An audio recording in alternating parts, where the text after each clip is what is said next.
korupsi itu juga kita harapkan kepada kepolisian, kejaksaan, KPK itu harus menitik beratkan kepada pencegahan. Kemudian bagaimana penyelamatan dan pengembalian keuangan negara hasil kejahatan-kejahatan, korupsi kah, peredaran gelap narkoba kah, judi online kah, dan lain sebagainya.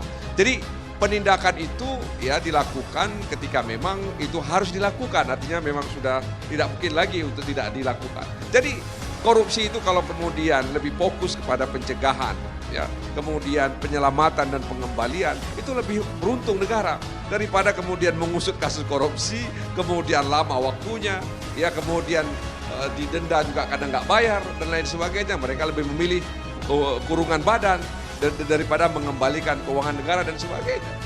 Kemudian pengawasan internal dan juga yang tidak kalah penting yang harus dilakukan, Pak Prabowo jangan hanya sekedar action, jangan hanya sekedar omong-omong, tapi actionnya yang penting. Karena action speak louder than words. Tindakan tuh jauh lebih penting daripada omong-omong. Selama ini sebulan terakhir Kan masih mulai otomatis baru omong-omong kan. Tapi dimulai dengan bagus, tadi Kominfo udah dimasuki. Sudah ada beberapa yang bersih-bersih. Udah ada mulai bersih-bersih. Tinggal sekarang adalah memberi contoh keteladanan bahwa kalau memang di sekitar presiden ada masalah, ada menteri yang bermasalah, dia harus berani menegakkan hukum. Tetapi kalau jaksa-jaksa kita tidak bersih, tidak akan bermasalah. Nggak akan mungkin kita membersihkan lantai dengan sapu yang kotor. Saya mungkin ini agak riskan Andromedia.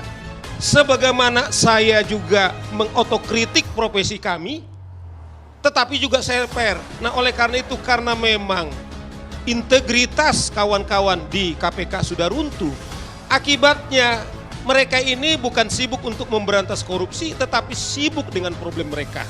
Jadi saya teringat misalnya dengan almarhum Mar'i Muhammad yang dijuluki sebagai Mr. Clean, ya. Andaikan beliau masih hidup dan masih banyak Mr. Clean lainnya, saya pikir apa yang diinginkan Pak Prabowo itu bisa kita wujudkan, ya.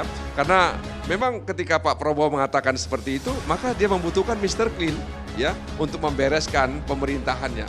Tanpa Mr. Clean, saya pikir agak sulit Pak Prabowo untuk bisa merealisasikan cita-citanya itu. Jadi itu sebenarnya. Jadi tugas Pak Prabowo itu mencari Mr. Clean. Nah, Mudah-mudahan di kabinetnya itu banyak Mr. Clean. Mudah-mudahan seperti itu. Sehingga dia bisa mudah ya menyapu lantai yang kotor tersebut. Begitu Andro.